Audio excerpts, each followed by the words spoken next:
ইরানের সঙ্গে শান্তি আলোচনা স্থগিত করেছে যুক্তরাষ্ট্র। সুইজারল্যান্ডে আজকের বৈঠকে যাননি দেশটির ভাইস প্রেসিডেন্ট জেডি ভ্যান্স, কিন্তু ঠিক কী কারণে তিনি যাননি তা স্পষ্ট করা হয়নি। এদিকে ইসরায়েল ও লেবানন যুদ্ধবিরতিতে একমত হয়েছে বলে জানিয়েছে আন্তর্জাতিক গণমাধ্যম। যুদ্ধের অবসান ঘটাতে বৃহস্পতিবার সমঝোতা স্মারক সই করেন যুক্তরাষ্ট্রের প্রেসিডেন্ট ডোনাল্ড ট্রাম্প ও ইরানের প্রেসিডেন্ট মাসুদ পেজেশকিয়ান। ফলে স্থায়ীভাবে সংঘাত বন্ধের লক্ষ্যে ৬০ দিনের একটি আলোচনা শুরুর বিষয়ে সম্মত হয় উভয় পক্ষ। এরই অংশ হিসেবে শুক্রবার ইরান ও যুক্তরাষ্ট্রের কর্মকর্তারা সুইজারল্যান্ডে বৈঠকের বিষয়ে একমত হন।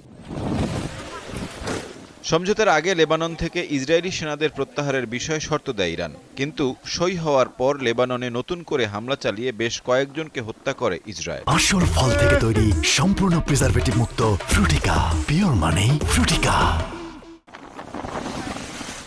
হোয়াইট হাউস জানিয়েছে সুইজারল্যান্ডে যে শান্তি আলোচনা অনুষ্ঠিত হওয়ার কথা তা নির্ধারিত সময় হচ্ছে না। ভাইস প্রেসিডেন্ট জেডি ভ্যান্স তার সফর স্থগিত করেছেন।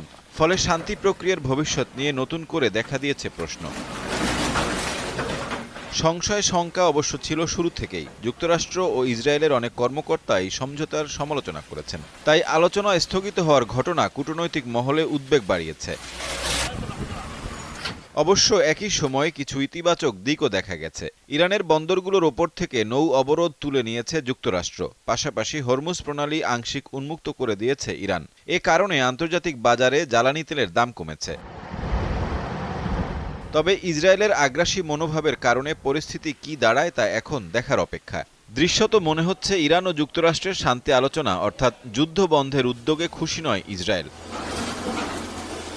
সাইফুর রহমান শিশির, দীপ্ত বার্তা কক্ষ।